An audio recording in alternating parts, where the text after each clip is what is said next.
나는 오래 살기는 싫은데? 하는 분들도 아프게 사는 건 원하지 않으실 겁니다. 나는 오래 살고 싶어 하는 분들도 건강하게 오래 살고 싶으실 겁니다. 오래 사나 짧게 사나 건강하게 살고 싶으신 분들은 오늘 제가 알려드리는 건강하게 오래 사는 법 2가지를 따라하시면 됩니다. 만약 치매라도 와서 내 아이들도 못 알아보고 살아가는 건 싫으니까요.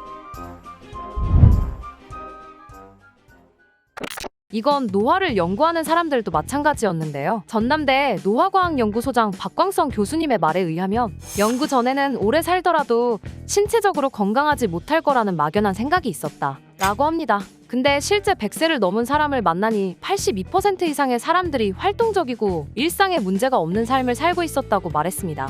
심지어는 주변 도움 없이 혼자서 잘 살아갈 정도로 정신이 건강했다고 합니다. 건강하게 오래 살고 싶으신가요? 그렇다면 오늘 이 영상을 끝까지 시청해주세요. 지난 4월 기네스북에 가장 나이 많은 분으로 등재된 엠마 모라노 할머니를 아시나요? 1899년생으로 무려 117세인 지난 4월 15일 세상을 떠나셨습니다. 전 세계로 따지면 5번째로 오래 산 분입니다. 이분이 살면서 2차례의 세계대전이 일어났고 대통령이 90번 이상 바뀌었습니다. 진짜 긴 세월이죠? 그럼 엠마 할머니는 어떻게 이렇게 건강하게 오래 살 수 있었을까요? 엠마 할머니는 생전 인터뷰에서 자신의 2가지 장수 비결을 밝혔는데요. 오늘은 저와 같이 이 2가지를 해보겠습니다.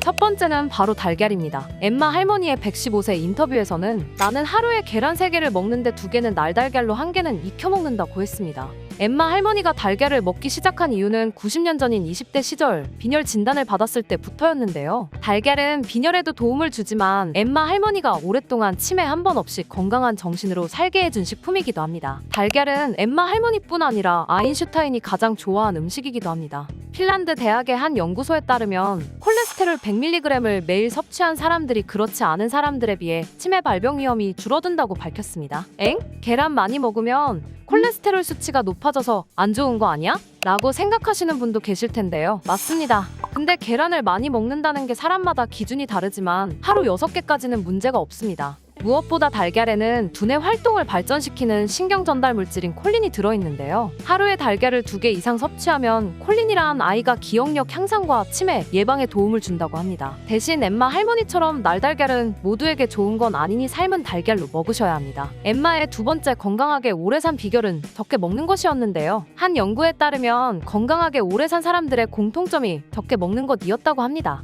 적게 먹는다는 건 다이어트 할 때처럼 조금만 먹어라 이런 건 아니고요. 하루 적정 칼로리의 90% 정도만 섭취하는 식사를 말합니다. 다이어트 하시다 보면 단백질은 많이 먹어야 돼 라는 말을 많이 들어보셨을 텐데요. 단백질은 사람뿐 아니라 모든 생물에게 건강하게 오래 사는 조건입니다. 이런 단백질을 우리 몸에 만드는 아이가 리보솜이라는 아이인데요. 음식을 적게 먹다 보면 이 리보솜이라는 아이가 점점 질 좋은 단백질을 만들 수 있다고 합니다. 정리하자면 적게 먹는 것, 이 바로 리보솜을 지키고 노화와 질병을 예방하는 방법인 것이죠. 같은 단백질 양을 먹어도 몸의 흡수를 높이려면 RTG 오메가3와 비타민 E를 같이 먹으시는 게 좋습니다. 오늘은 가장 나이 많은 사람으로 기네스에 등재되었던 엠마 할머니가 말한 오래 건강하게 사는 법에 대해 알아봤는데요. 엠마 할머니가 말씀하신 마지막 장수 비결은 카페에 적어놓겠습니다.